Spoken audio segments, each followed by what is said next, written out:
Boa tarde, amados. É boa tarde e boa noite, hein? Boa noite. Então, boa noite e a paz do Senhor seja com o teu coração. Em nome de Jesus. Uma paz verdadeira. Amém? Eu hoje estou aqui assim com uma impressão no meu coração. De vez em quando isso acontece. A gente se prepara para falar alguma coisa. Os irmãos dizem que a gente tem um compromisso de comunicar a palavra de Deus. E começa aquele turbilhão no coração. Turbilhão, e muda tudo que a gente vem pensando. Não sei se isso acontece contigo. Comigo acontece frequentemente. Às vezes eu me preparo assim, penso, oro, falo com Deus, Senhor, é esse assunto, E parece que alguém que estava em casa, que não viria à reunião, resolve vir. Ela está em casa, está decidido ver o Faustão, mas de repente, não, vou juntar com aqueles caras lá, para ver o que vai dar. E o cidadão vem e Deus me tumultua todo. Deus vem e fala, o cara está aí, vou precisar falar com ele. E agora tudo que você tem aí não vai ser mais o que você tem aí. E eu estou com essa impressão de novo. Eu vim aqui para falar com um ou dois, não sei. Então, os pastores me perdoem. Eu quero ser encontrado fiel a Deus. Não quero impressionar ninguém. Eu só quero ser fiel ao Senhor. Então, o que o Senhor começou a falar comigo aqui nesse tempo, eu quero poder transmitir a vocês com fidelidade. Amém? Embora o meu sotaque carioca não ajuda muito, meu som é meio fechado, mas se você fizer silêncio aí, você vai cooperar com esse carioca aqui. Eu quero abrir com você a Bíblia, primeiro para falar de uma oração de Paulo. Ele fez, segundo ele fazia essa oração. Obrigado pela vida dos Colossenses. Colossenses capítulo 1.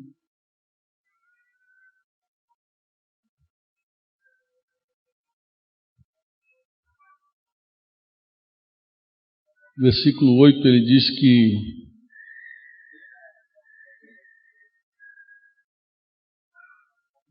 foi relatado a ele o amor daquela igreja no Espírito. Ele tomou ciência de que aquela igreja tinha um amor no Espírito. Então, o versículo 9 diz assim: por essa razão, também nós, desde o dia em que ouvimos, não cessamos de orar por vós. E curioso a oração de Paulo. Eu quero começar com essa oração de Paulo aqui. O que ele pedia pela igreja, por essa igreja? Ele diz assim, de orar por vós e pedir que transbordeis de pleno conhecimento da sua vontade, em toda sabedoria e entendimento espiritual. Então a oração de Paulo era para que aquela igreja transbordasse no pleno conhecimento da vontade do Senhor, em toda sabedoria e conhecimento espiritual. Se você seguir lendo, você vai ver que ele tem clareza, luz total da oração dele. Essa oração tem um propósito muito bem definido. Diz, a fim de viver de modo digno do Senhor, para o seu inteiro agrado, frutificando em toda boa obra e crescendo no pleno conhecimento de Deus, sendo fortalecidos com todo o poder, segundo a força da sua glória, em toda perseverança e longanimidade, com alegria, dando graças ao Pai, que vos fez idôneos à parte que vos cabe da herança dos santos na luz. Quer dizer, uma oração, uma visão do propósito da oração muito clara, né? Eu até te confesso que eu comecei a fazer essa oração. Eu tenho pedido a Deus que nos faça transbordar no pleno conhecimento da sua vontade. Eu sei também, e eu sei que você sabe, que conhecimento, toda vez que aparece a palavra conhecer no Novo Testamento, não se refere a um conhecimento teórico. O conhecimento do Novo Testamento não é um conhecimento de saber, mas é um conhecimento de experimentar. Então, quando ele pede a Deus para que aquela igreja transborde no pleno conhecimento da vontade de Deus, não é só saber a vontade de Deus, Outro dia eu entrevistei um grupo de jovens numa cidade chamada Arraial do Cabo, embora haviam vários jovens de Cabo Frio também. Peguei o microfone sem fio, num auditório assim como esse, e começamos a perguntar. Fiz isso em Buenos Aires também, mesma experiência. Eu gosto de entrevistar os irmãos, né? Os irmãos vêm para ouvir, mas eu gosto de ouvir também. E eu fiz a seguinte pergunta: o que você conhece sobre a vontade de Deus? E foi um derramar de conhecimento, de saber, né? Todo mandamento de Deus com relação a Deus, todo mandamento de Deus com relação à família, com relação ao trabalho, a vida de santidade. Aqueles jovens, na ponta da língua, né? E a gente fica feliz de saber que os jovens são instruídos no caminho do Senhor, não é verdade? Mas bate uma agonia no peito a gente saber que muitas vezes só se sabe, né? Não se prova e não se experimenta. E isso a gente sabe por causa do fruto, né? A gente vê o fruto.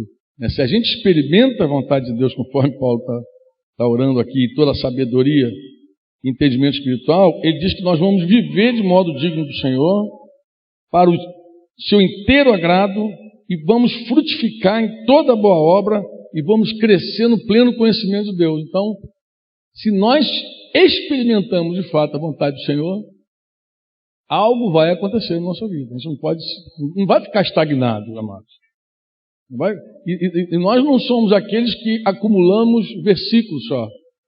Nós encarnamos a palavra. Você pode dizer amém ou não? Nós somos chamados para encarnar, para viver mesmo na prática da palavra do Senhor. E daí, essa tem sido a oração: viver, conhecer a vontade de Deus. Eu creio, estou seguro que a maioria aqui tem seguido o Senhor, tem se dedicado a servir esse Deus vivo. É assim ou não é? Quantos dizem amém? Andar com Deus é muito bom. Embora em algum momento da nossa vida não é nada fácil, né? Não é fácil para nós, somos humanos, não é fácil para nós que temos sentimentos, não é fácil para nós que precisamos ser transformados, porque Deus não vai nos deixar do jeito que nós chegamos a Ele. Ele vai nos transformar, Ele está trabalhando para isso, para nos moldar e nos transformar. Então nada é fácil quando você tem que aprender com Deus algumas coisas. É ou não é a verdade que eu estou dizendo? É ou não é? E aí eu quero te narrar um sonho que me veio agora durante o tempo aqui que eu estava aqui nessa tribulação. Eu estou assim muito convencido de que pelo menos uma pessoa precisa ouvir o que eu tenho para dizer. Então eu vou ser vou bem devagar, tá? Não vou forçar não. Outro dia eu tive um sonho muito interessante. Eu sonhei que eu estava fazendo uma visita a uma família e o dono da casa, o anfitrião, ele me conduzia para sua residência e ele começou a me mostrar assim num corredor uma galeria de quadros. E ele dizia: Franco, olha só, olha esses quadros. Eu fui olhando cada quadro, um mais bonito que o outro. De repente eu me deparei diante de um quadro assim muito estranho, muito diferente. Era um quadro todo feito em madeira e ele era como se ele tivesse sido esculpido assim em alto relevo. E havia assim um prato vazio. Havia um prato cheio, porque tinha um pedaço de pão assim, lembro de um pão, parecia uma broa assim, aquele pão bem bonito e bem grande, que ocupava, ele preenchia todo o prato. E ao lado desses dois pratos havia uma palavra em português dizendo poder. E eu olhei para aquele quadro e o dono do quadro disse assim: cara, eu tenho esse quadro, mas eu não entendo ele. Vocês sabem que quadro a gente interpreta, né? Assim, é como o dom de línguas, né?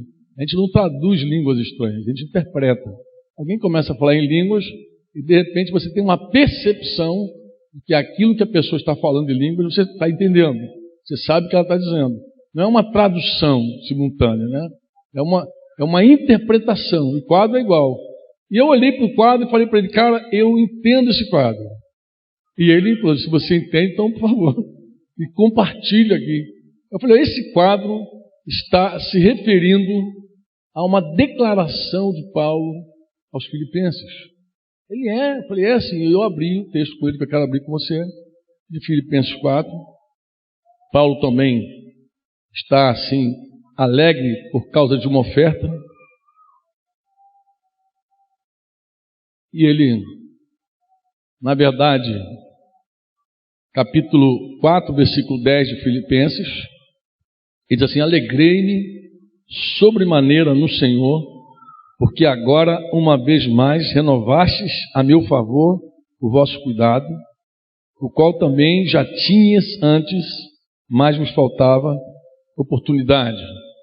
E ele diz assim ainda: digo isso não por causa da pobreza, da necessidade. Então, a alegria dele em receber a oferta daqueles irmãos não era porque ele estava necessitado, não é por causa disso. Ele queria deixar isso bem claro. Não é por minha necessidade, não é por minha falta, não é pela pobreza. Por quê? Ele explica por quê. Porque aprendi a viver contente em toda e qualquer situação. Ele diz: aprendi a viver contente em toda e qualquer situação. Tanto sei, ele sabia estar humilhado, como também ser honrado, de tudo e em todas as circunstâncias. Já tem o quê? O que ele tem? Experiência. Não é uma coisa que ele aprendeu no seminário, não foi numa pregação que ele aprendeu. Ele viveu, ele vivenciou a humilhação e vivenciou a honra. Ele está dizendo: eu experimentei isso, já vivi isso, eu sei, eu já tenho passado por essas circunstâncias, tanto de fartura como de fome, assim de abundância como de escassez. E ele fecha o pensamento dele com uma frase que nós repetimos de vez em quando e declaramos: tudo, diga comigo, tudo posso, mas tudo posso de que maneira? Naquele que me fortalece. E eu então voltei para o cidadão lá do quadro e disse: está vendo esse prato vazio? Ele está falando da experiência dele de vazio, de fome, de escassez, de humilhação. E o prato cheio está falando da honra, da fartura, da abundância. Mas o poder desse homem não estava nem na falta e nem na abundância. O poder dele vinha do Deus Todo-Poderoso, que fortalecia ele em toda e qualquer circunstância. Você pode dizer amém ou não? Você pode pensar: mas Franco, o homem precisa de Deus quando está... Ele precisa do socorro de Deus. Vou falar de Deus não, porque de Deus todos nós, cristãos, cremos que precisamos, né? Mas alguém pode pensar assim: você precisa do socorro de Deus quando a vida está abundante, quando você está sendo honrado? Precisa.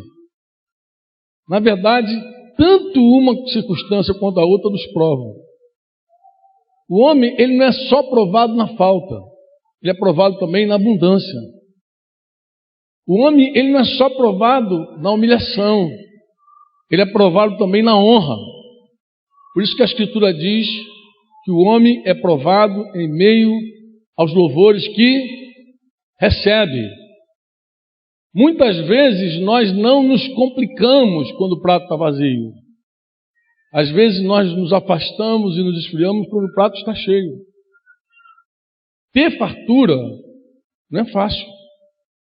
Muita gente se apostata na abundância. A igreja de Laodiceia se dizia rica. Estamos totalmente supridos de tudo. Não temos falta de nada. O Senhor dizia que eles estavam pobres, nu, miseráveis. Estão todos quebrados. Porque muitas vezes nós nos quebramos justamente quando as coisas estão chegando para nós. Foi aquele homem rico que conversava consigo mesmo. Ele falava com ele e ele mesmo respondia. Disse certo homem: que farei? Tenho muitos bens. Tenho muitos bens de depósito. Ele respondeu para ele: bem, eu sei o que vou fazer, vou construir aqui alguns galpões, encher. É na riqueza que a gente começa a falar sozinho. Às vezes no deserto, no desespero, a gente fala muito com Deus. Mas quando a coisa começa a ficar boa, a gente já não fala mais com Deus. A gente fala com os nossos próprios pensamentos. A gente pergunta, a gente responde e a gente tem solução para tudo. Então, não é fácil ter abundância. Por isso que Paulo diz que tanto sabe viver uma coisa, quanto sabe viver outra coisa. Nós precisamos do poder e da força do Senhor em toda e qualquer circunstância. Você pode dizer amém? Você crê nisso que eu estou falando? Crê? Eu sei que muita gente pensa que o momento mais difícil da nossa vida é quando estamos no deserto necessitando de tudo. É verdade, o deserto não é fácil não. Passar por um momento de necessidade não é fácil. Tem gente que está necessitando de alguns recursos materiais, outros necessitam de ajuda humana, de carinho. Tem gente que está se sentindo só.